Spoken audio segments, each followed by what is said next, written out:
À 20 heures précises, heure israélienne, toutes les sirènes d'Israël se sont mises à sonner. Pendant 1 minute, elles crient au monde notre peine, notre douleur, notre désespoir, notre espoir. Mais par-dessus tout, depuis cette année, notre fierté. Notre fierté. Peut-on être fier d'avoir porté les enfants jusqu'à ce qu'ils soient des hommes pour les voir partir sur l'autel de la sauvagerie élevée par nos ennemis? Non pas. Nous sommes fiers parce qu'ils ne sont pas tombés pour rien. Aujourd'hui, les nations baissent les masques, l'antisémitisme renaît de plus belle, mais eux, nos enfants, la chair de notre chair, sont tombés pour que toi, l'auditeur, où que tu te trouves sur cette terre, tu saches, plus personne ne peut te refuser le droit de prier Dieu auquel tu crois. Plus personne ne peut te refuser le droit d'exister.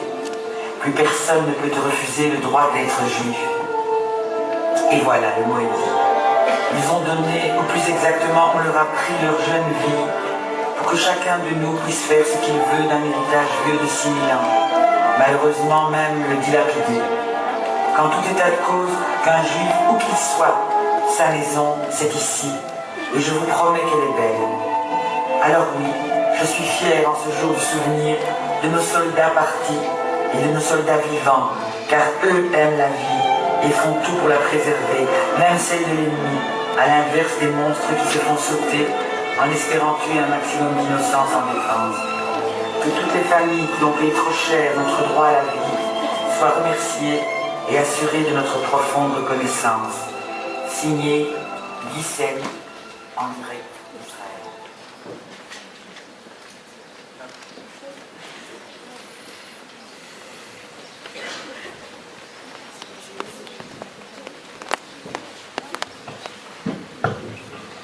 Bonjour à tous, bonjour les enfants, bonjour messieurs, dames les professeurs, bonjour messieurs, dames tous les collaborateurs et personnels administratifs, bonjour madame le consul. Nous sommes très honorés aujourd'hui, en ce jour de cérémonie et de souvenir, de recevoir madame Anita Mazor, consul d'Israël au consulat de Marseille. Avant de passer la parole à madame le consul, je voudrais juste rappeler que depuis la création d'Israël, près de 23 500 soldats, jeunes soldats, sont tombés pour la défense de leur terre. Donc il est important chaque année de se rappeler le sacrifice de ces jeunes pour qu'Israël existe, pour que nous ayons aussi une nation. C'est aussi le jour du souvenir pour toutes les victimes tombées lors des attentats, quelles qu'elles soient. Et je compte sur vous, la jeunesse, les adultes de demain, pour ne pas oublier, pour toujours se souvenir, car l'oubli est le pire des malheurs. Quand on oublie, l'histoire se répète. Je passe maintenant la parole à madame le consul.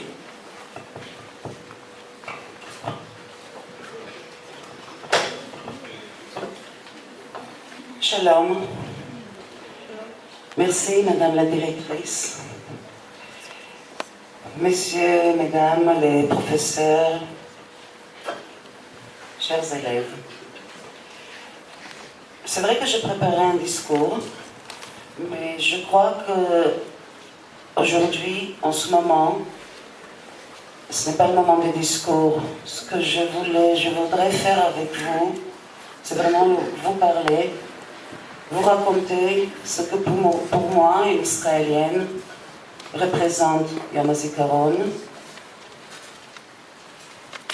et comment on le voit en Israël et partager avec vous vraiment ce sentiment qui est très spécial, qui n'existe nulle part ailleurs.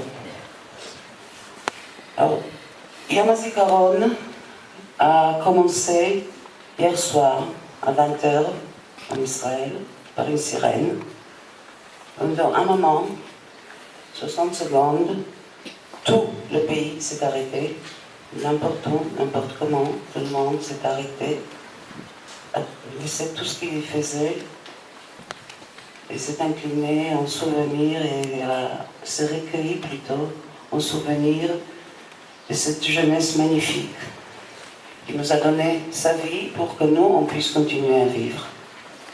Ensuite, il y a eu évidemment les cérémonies officielles d'ouverture, avec des discours, avec des chansons, avec des poèmes. Et puis, ce matin, encore une fois, justement, il y a une demi-heure, à 11h, à l'heure israélienne, encore une fois une sirène, cette fois 2 minutes. Et là, dans tous les cimetières militaires, parce que pratiquement dans chaque ville en Jérusalem, il y a un cimetière militaire, et là où il n'y a pas un cimetière militaire, il y a une section dans le cimetière civil pour les militaires. On a déposé sur chaque tombe un petit drapeau bleu-blanc avec un ruban noir. Les familles et la population d'Israël, tous, vont ce matin dans les cimetières fleurir ces tombes. Ces tombes des jeunes qui, encore une fois, ont donné leur vie pour que nous, on puisse continuer à vivre. Alors, juste une petite correction, Madame la directrice. Le nombre, parce que ça c'est important, le nombre de soldats et soldates. Alors, il s'agit de 23 047 soldats et soldates qui sont tombés depuis le début de la guerre de l'indépendance, et même un peu avant, et 2576 civils qui sont morts dans des attentats. C'est lourd, c'est un prix très lourd pour une nation qui chérit la vie avant toute autre chose, mais qui justement pour continuer à vivre doit, je ne peux pas dire sacrifier, mais doit se défendre. Et pour se défendre, c'est la jeunesse qui sait que c'est une chose qui est attendue d'elle et qui est toujours là pour répondre présent et assumer cette responsabilité. Et à 18 ans, les jeunes, filles, garçons, vont à l'armée, font leur service dans le Tzahal. Et nous, les mamans, on reste à la maison pendant 3 ans dans le cas des garçons, 2 ans pour les filles, sans dormir la nuit, parce qu'on sait que notre enfant est en danger. Mais tout le monde le fait, d'une façon la plus naturelle possible, puisque c'est pour nous. Et puis, quand le malheur arrive, et un de ces jeunes disparaît, c'est tout le pays qui, pendant ce jour de Yom HaZikaron, est là pour les familles. Bon, c'est vrai que pour eux, la douleur, elle est chaque moment, chaque heure de chaque jour pendant l'année, mais au moins un jour pendant toute cette année, on est là tous. La population d'Israël tout entière est là pour les aider, pour les soutenir, pour leur dire que ce sacrifice n'a pas été vain, n'a pas été en vain. Et je crois que si Israël vraiment est là où elle est actuellement, malgré tous les dangers, malgré toutes ces menaces qui nous entourent, si on est là où on est, à la pointe vraiment de l'économie, de la technologie, avec une économie florissante, avec une société vibrante, vivante, créatrice, C'est grâce justement à ce garçon, ces filles. Et on fait tout ce qu'on peut pour nous rendre dignes de ce que eux, ils ont donné pour nous. Et quand je parle de ces soldats et soldates qu'on a perdus, sachez qu'aujourd'hui, il y a aussi des cimetières druzes pour les soldats d'origine druze qui sont morts pour l'État d'Israël et des cimetières bédouins pour les soldats des unités bédouines de l'armée de Tzahal. Et c'est partout pareil. C'est toujours le même drapeau, bleu et blanc, avec le petit ruban noir. Et c'est toujours les familles endeuillées, condamnées, et nous, la population qui sommes autour, pour essayer, au moins pendant aujourd'hui, pendant une journée, de les conforter. Maintenant, je ne voulais pas faire de discours, je vous ai dit, mais je voulais quand même dire avec vous la chose pour laquelle, au fait, ces jeunes ont donné leur vie. Et il s'agit...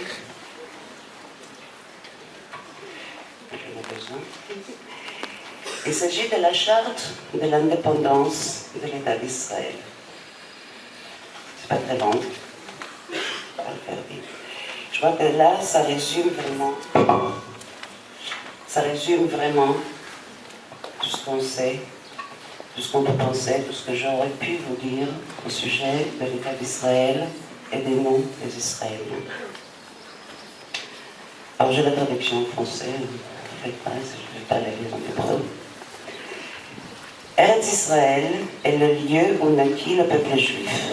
C'est là que se forma son caractère spirituel, religieux et national. C'est là qu'il réalisa son indépendance, créa une culture d'une portée à la fois nationale et universelle, et fit donc de la Bible au monde entier. Contraint à l'exil, le peuple juif demeura fidèle au pays d'Israël à travers toutes les dispersions, priant sans cesse pour y revenir, toujours avec l'espoir d'y restaurer sa liberté nationale. Motivés par cet attachement historique, les Juifs s'efforcèrent au cours des siècles de retourner au pays de leurs ancêtres pour y reconstituer leur État. Tout au long des dernières décennies, ils s'y rendirent en masse, pionniers, maapilim et défenseurs.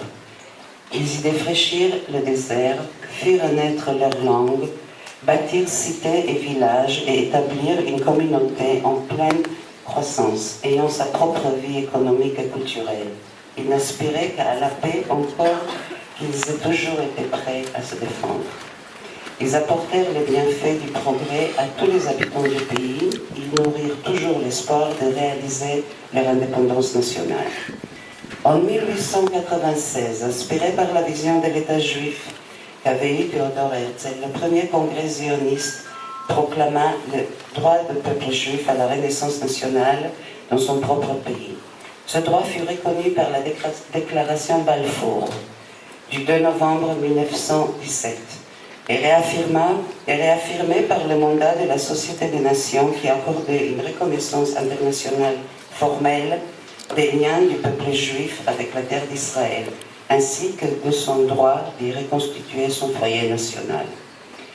La Shoah, qui anéantit des milliers de Juifs en Europe, démontra à nouveau l'urgence de remédier à l'absence d'une patrie juive par le rétablissement de l'État juif dans le pays d'Israël, qui ouvrirait ses portes à tous les Juifs et conférerait au peuple juif l'égalité des droits au sein de la famille des nations.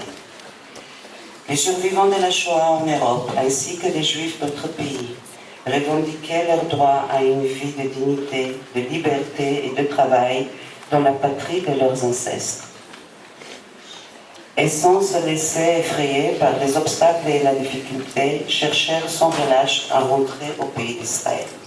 Au cours de la Seconde Guerre mondiale, le peuple juif dans le pays d'Israël contribua pleinement à la lutte menée par les Nations Unies de liberté contre le fléau nazi. Les sacrifices de ces soldats et l'effort de guerre de ces travailleurs est qualifié pour prendre place à rang d'égalité parmi les peuples qui fondèrent l'Organisation des Nations Unies. Le 29 novembre 1947, l'Assemblée générale des Nations Unies adopta une résolution prévoyant la création d'un État juif indépendant dans le pays d'Israël et invita les habitants du pays à prendre les mesures nécessaires pour appliquer ce plan. La reconnaissance par les Nations Unies du droit du peuple juif à établir son État indépendant ne saurait être révoqué. C'est de plus le droit naturel du peuple juif d'être une nation comme les autres et devenir maître de son destin dans son propre État souverain. En conséquence, nous, membres du Conseil national représentant le peuple juif du pays d'Israël et le mouvement sioniste mondial, réunis aujourd'hui, jour de l'expiration du mandat britannique, en assemblée solennelle et en vertu des droits naturels et historiques du peuple juif, ainsi que de la résolution de l'Assemblée générale des Nations unies, proclamant la fondation de l'État juif dans le pays d'Israël, qui portera le nom de l'État d'Israël. Nous déclarons qu'à compter de la fin du mandat à minuit, dans la nuit du 14 au 15 mai 1948, et jusqu'à ce que les organismes constitutionnels régulièrement élus entrent en fonction, conformément à une constitution qui devra être adoptée par une assemblée constituante d'ici le 1er octobre 1948. Le présent Conseil agira en tant qu'assemblée provisoire de l'État et que son propre organe exécutif, l'administration nationale, constituera le gouvernement provisoire. L'État d'Israël sera ouvert à l'immigration des Juifs de tous les pays où ils sont dispersés. Il développera le pays au bénéfice de tous ses habitants. Il sera fondé sur des principes de liberté, de justice et de paix enseignés par le prophète d'Israël. Il assurera une complète égalité de droits sociaux et politiques à tous ses citoyens, sans distinction de croyance, de race et de sexe. Il garantira la pleine liberté de conscience, de culte, d'éducation et de culture. Il assurera la sauvegarde et l'inviolabilité des lieux saints et des sanctuaires de toutes les religions et respectera les principes de la Charte des Nations Unies. L'État d'Israël est prêt à coopérer avec les organismes représentants des Nations Unies pour l'application de la résolution adoptée par l'Assemblée le 29 novembre 1947 et à prendre toutes les mesures pour réaliser l'union économique de toutes les parties du pays. Nous faisons appel aux Nations Unies afin qu'elles aident le peuple juif à édifier son État et qu'elles admettent Israël dans la famille des nations. Aux prises avec une brutale agression, nous invitons cependant les habitants arabes du pays à préserver les voies de la paix et à jouer leur rôle dans le développement de l'État sur la base d'une citoyenneté égale et complète et d'une juste représentation dans tous les organismes et les institutions de l'État, qu'ils soient provisoires ou permanents. Nous tendons la main de l'amitié, de la paix et du bon voisinage à tous les États qui nous entourent et à leur peuple. Nous les invitons à coopérer avec la nation juive indépendante pour le bien commun de tous.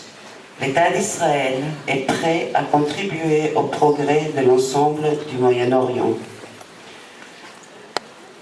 Nous lançons un appel au peuple juif de par le monde à se rallier à nous dans la tâche d'immigration et de mise en valeur et à nous assister dans le grand combat que nous livrons pour réaliser le rêve poursuivi de génération en génération. Ça a été signé le 5 Iyar 5708, 14 mai 1948 à Tel Aviv. Je crois qu'on a tout réalisé. Je crois qu'on continue justement ce qui a été déclaré. Et je crois qu'on essaye, avec votre aide, vraiment d'être digne du sacrifice et des sacrifices qui ont été faits pour qu'on puisse être là, pour que je puisse vous parler au nom de l'État d'Israël, un État qui va fêter demain ses 68 ans, et qui a rempli toutes les choses qu'il a promis et auxquelles il s'est obligé. Beaucoup de ceci grâce à vous et avec vous. Alors, comme disait Madame la directrice, nous, ma génération, notre génération, on a fait pratiquement tout ce qu'on a pu. C'est à vous maintenant. C'est à vous. C'est vous notre avenir. C'est vous notre demain. C'est vous qui devez continuer. Continuer à les rendre fiers de nous. Continuer à travailler avec nous pour qu'on puisse continuer à vivre et faire vivre le monde autour de nous. Merci.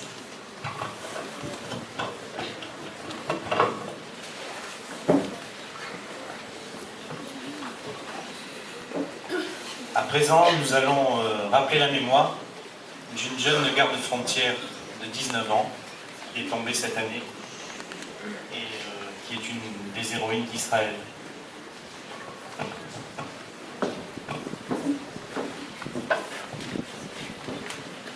Aujourd'hui, c'est Yom HaZikaron, jour du souvenir pour toutes les victimes des guerres d'Israël et du terrorisme. C'est un jour de commémoration pour honorer ceux qui ont perdu leur vie pour que vive Israël. Cette année, nous avons choisi de nous souvenir d'une jeune fille de 19 ans, à peine un peu plus âgée que certains d'entre vous. Hadar Cohen, officier de police depuis 2 mois dans une unité de garde-frontière. Elle a été assassinée par un des 3 terroristes palestiniens qui ont perpétré une attaque porte de Damas à l'entrée de la vieille ville de Jérusalem le 3 février 2016. L'unité de garde-frontière à laquelle elle appartenait était présente sur place et contrôlait les identités. Lorsqu'un terroriste a surgi avec son couteau et a poignardé une policière, Ravit, amie de Hadar Cohen. Hadar s'est alors précipitée pour sauver la vie de son amie en tirant sur l'agresseur, avant d'être mortellement blessée à la tête par les balles d'un fusil mitrailleur du 3e terroriste.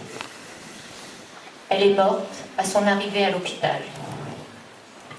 Lors de ses funérailles offertes, le père de Hadar a rendu hommage à sa fille sur sa tombe. Ma fille bien-aimée, je t'ai aimée plus que tout au monde. Comment suis-je censée me séparer de toi maintenant? Tout le monde dit que tu as été un héros, une véritable héroïne, et que tu as sauvé la vie d'un grand nombre de personnes, avec ton corps et avec ton âme. Mais personne ne connaît vraiment ta générosité. Je n'ai que ces quelques mots à te dire. Je suis fière de toi. Fière de toi et je te salue. Repose en paix. Que ton âme soit pour toujours liée à la vie. Sa sœur, Mor Cohen, lui a également rendu hommage. Ma chère Hadari, tu es maintenant chérie par toute la nation israélienne. Je t'écris avec des larmes de sang que nous sommes en deuil pour toutes les personnes assassinées par des terroristes, quel que soit l'endroit où elles sont tombées. Et la terre d'Israël a vu périr de très nombreuses victimes. C'est pourquoi nous nous recueillons et nous leur rendons hommage. Que la mémoire d'Hadar Cohen ne s'efface jamais.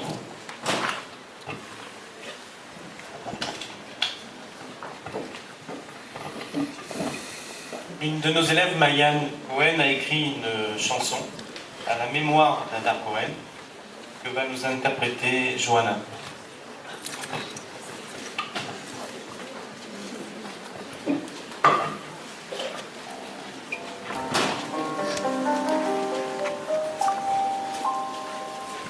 L'horreur s'étend de ville en ville, dans une Sina sur Tel Aviv, pour tenir face à cette folie. Les Givati, les Golani, des attentats, des explosifs, il est bien temps, mon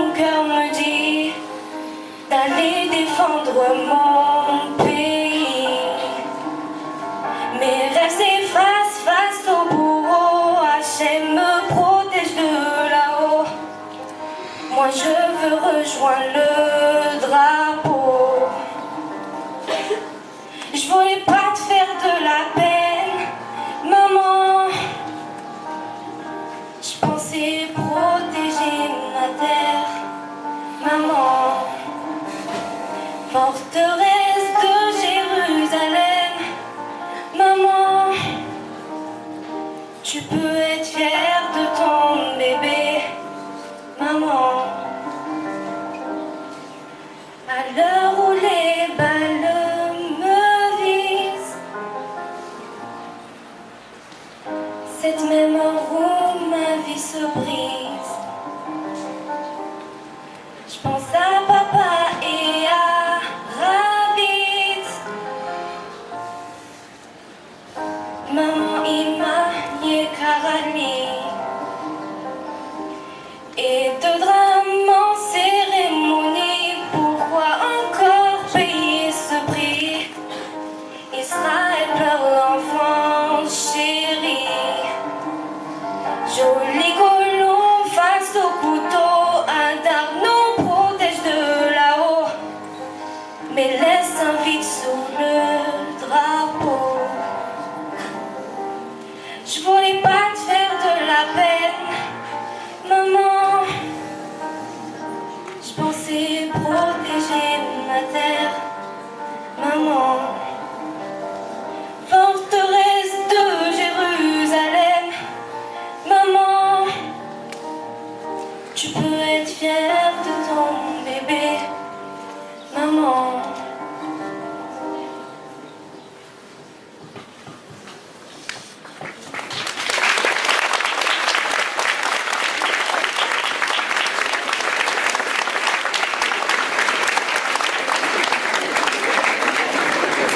Merci beaucoup.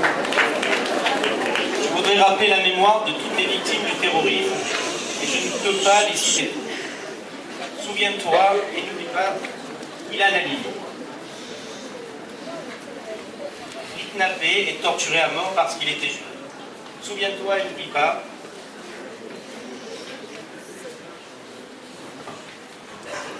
Myriam Monsonego, Jonathan, Gabriel et Arié Sander. Souviens-toi et n'oublie pas Emmanuel, Myriam Riva, Dominique Sabrier, Alexandre Spence, abattus il y a 2 ans à peine au musée juif de Bruxelles. Souviens-toi et n'oublie pas les victimes de Charlie Hebdo. Souviens-toi et n'oublie pas la jeune policière, Clarissa Jean-Philippe, abattue à Vincennes, et qui a sûrement évité un carnage. Souviens-toi et n'oublie pas Johan Cohen, Yoav Attab, Philippe Braham et Michel Saada, assassinés parce qu'ils étaient juifs. Souviens-toi et n'oublie pas les 130 victimes des attentats du 13 novembre à Paris. Souviens-toi et n'oublie pas les 32 victimes des attentats de Bruxelles du 22 mars de cette année, mais aussi de tous les blessés, toutes ces familles meurtries.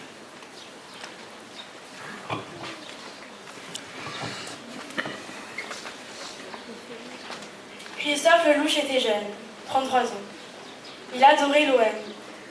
Il aimait faire la fête. C'était un fou de musique. Il était au Bataclan ce 13 novembre pour le concert des Eagles of Death Metal et avait des projets et un amour de la vie.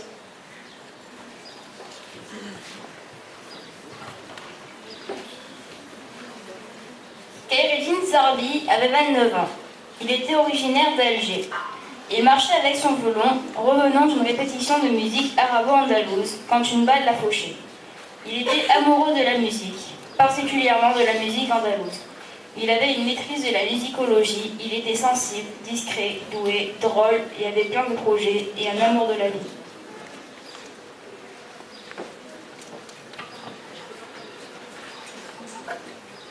Aurélie de Peretti avait 33 ans. Vivait à Ramatuelle. Elle était douée pour le dessin, la photo, la guitare, le piano. Son père dit qu'elle était lumineuse, flamboyante, généreuse, épicurienne. Elle était au Bataclan ce soir de novembre. Elle aimait les voyages et avait plein de projets et un amour de la vie.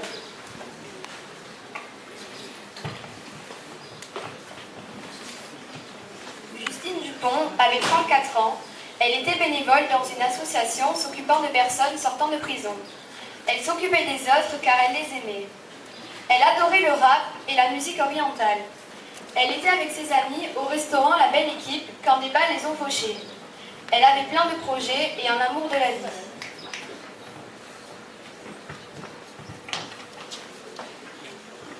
Mathias Dumarski, 22 ans, et Marie Loche, 23 ans, étaient fous amoureux. Lui était un champion de BMX, commençait une brillante carrière d'ingénieur. Elle, jolie, blonde, accro au shopping, fan de cosmétiques, adorait faire la belle. Jusqu'à cette soirée au Bataclan. Comme tous les amoureux, ils aimaient prendre des selfies de leur bonheur. Ils avaient plein de projets et un amour de la vie.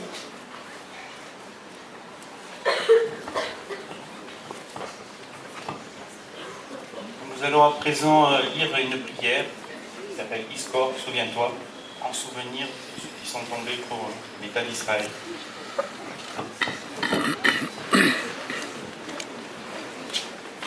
יזכור עם ישראל את בניו ובנותיו הנאמנים והאמיצים, חיילי צבא ההגנה לישראל, וכל לוחמי המטרות, החטיבות, החלומים ומערכות העם, ואנשי קהילות המוג'עים, הביטחון, המשטרה ושפוט בתי הסוהר, אשר חירפו נפשם במלחמה על תקומת ישראל. וכל מי שנרצו בארץ ומחוצה לה בידי מרחצים מארגוני הטרור. יזכור ישראל ויתברך בזרעו ויעדל על זיו העלומים וחמדת הגבורה וקדושת הרצון ומסירות הנפש של הנסיפים במערכה כבדה. יהיו חללי במערכות ישראל על טורי הניחצון התומים בלב ישראל לדור ודור.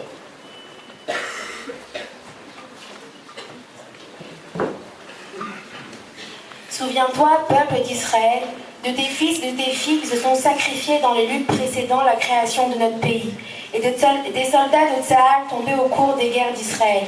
Souviens-toi, peuple d'Israël, sois béni par ta descendance et pleure la jeunesse splendide, la grâce héroïque, la volonté sainte, l'esprit de sacrifice disparu dans les terribles batailles. Loyaux et courageux héros de la liberté et de la victoire, vous resterez scellés à jamais dans le cœur d'Israël.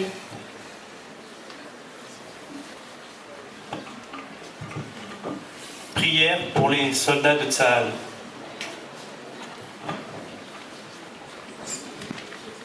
מי שברך אבותינו אברהם, יצחק ויעקב, ויברך את חיילי צבא הגנה לישראל העומדים על משמר ארצנו וערי אלוהינו מגבול הלבנון ועד בימי מצרים ומהים הגדול עד לבוא הערבה ביבשה, באוויר ובים. ייתן אדוני את אויבינו הקמים עלינו לנגפים לפניהם. הקדוש ברוך הוא ישמור ויציל את חיילינו מכל צרה וצוקה ומכל נגע ומחלה. וישלח ברכה והצלחה בכל מעשה ידיהם. ידבר שונא תחתיהם ויעטרם בכתר ישועה ועטרת ניצחון ויקוים בהם הכתוב כי אדוני אלוהיכם ההולך עמכם להילחם לכם עם אויביכם להושיע אתכם ונאמר אמן.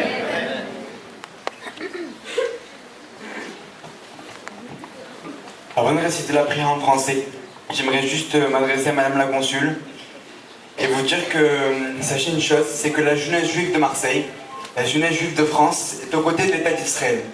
Que ce soit dans les bons ou que ce soit dans les mauvais moments. Ici en France, on essaye de salir chaque jour l'image de nos héros, l'image de la terre d'Israël. Et sachez une chose, c'est que même si nous ne sommes pas actifs sur le terrain, sur les réseaux sociaux et en dehors, nous soutenons par le cœur et par l'amour de notre peuple cette terre qui nous est chère.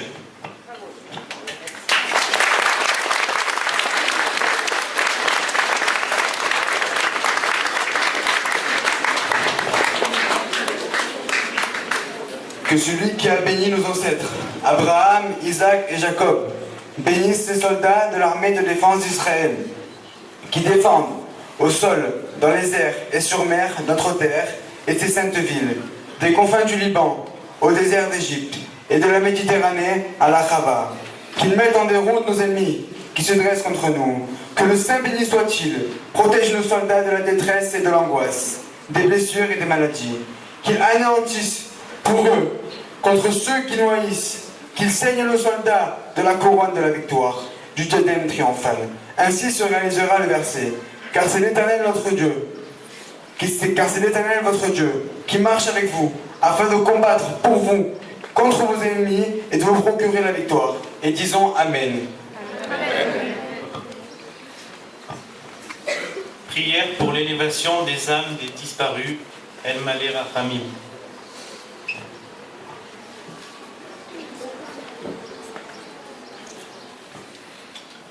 El Malé Rachamim,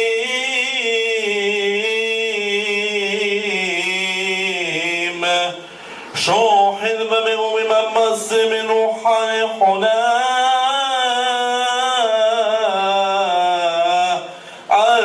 فيها شيخنا بمعلوت كيدو شمتو بجيبوغيم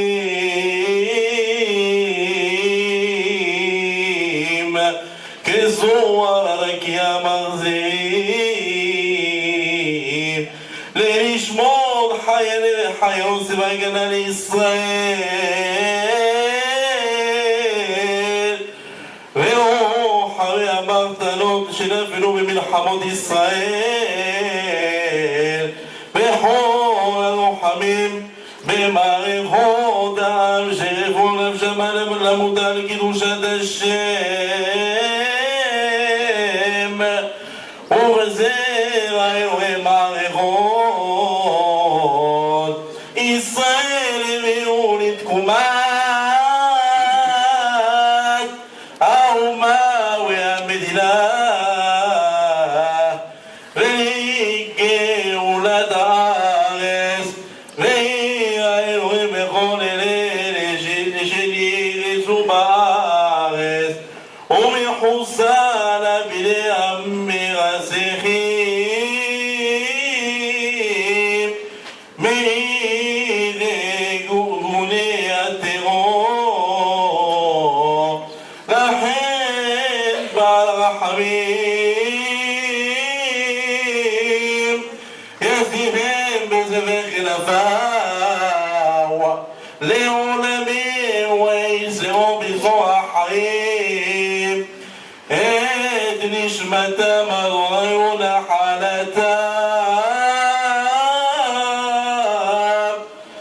בגן עדן תמנוחתם וינוחו לשלום על משכבם ויעמדו לגורלם לקץ הימים